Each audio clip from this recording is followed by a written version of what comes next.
लगावेलू क्रीम कौन गोर भइलू धनिया। लगावेलू क्रीम कौन गोर भइलू धनिया। तो हेलो दोस्तों, आपका स्वागत है हमारे YouTube channel writer Mahesh Prajapati में। दोस्तों आज हम एक न्यू ट्रैक धोबी गीत सॉन्ग लेकर आए हैं जो फुल और फ्री है। काफ़ी अच्छा मैटर है, डुएट मैटर है, लड़का और लड़की दोनों का मैटर है। जहाँ पर लड़की लिखा है लड़की का लाइन है, जहाँ पर लड़का लिखा है लड़के का लाइन है। तो चलिए स्टार्ट करते हैं बिना समय गवाए मुखड़े के साथ। करेलू इतना फैशन बेजोर भइलू धनिया, बेजोर भइलू धनिया। लगावेलू क्रीम कौन गोर भइलू धनिया। लगावेलू क्रीम कौन गोर भइलू धनिया।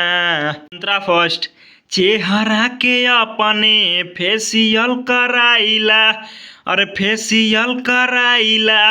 धोई धोई मुँह बेटनो सिए लगाइला, अरे धोई धोई मुँह बेटनो सिए लगाइला। मंत्रा सेकेंड, पहिले रहल एतना सावर खैलू गोली कामन पावर। देह गइल चिकनाई धइलेला तो हटावर। पहिले रहल एतना सावर खैलू गोली कामन पावर।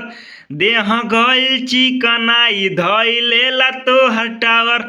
ससुरा में जाई के चकोर भइलू धनिया, चकोर भइलू धनिया। लगावेलू क्रीम कौन गोर भइलू धनिया। लगावेलू क्रीम कौन गोर भइलू धनिया। मंत्रा थर्ड, काहे करेला बड़ाई हमके नजर लग जाई। चढ़ल सोनावा के पानी दूजे चढ़ल मोर जवानी। काहे करेला बड़ाई हमके नजर लग जाई। चढ़ल सोनावा के पानी दूजे चढ़ल मोर जवानी।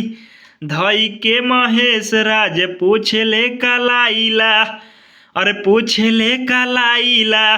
धोई धोई मुँह बेटनो सिए लगाइला, अरे धोई धोई मुँह बेटनो सिए लगाइला। तो दोस्तों इसी तरह का फुल और फ्री सॉन्ग पाने के लिए हमारे चैनल को सब्सक्राइब करें और वीडियो को लाइक करें।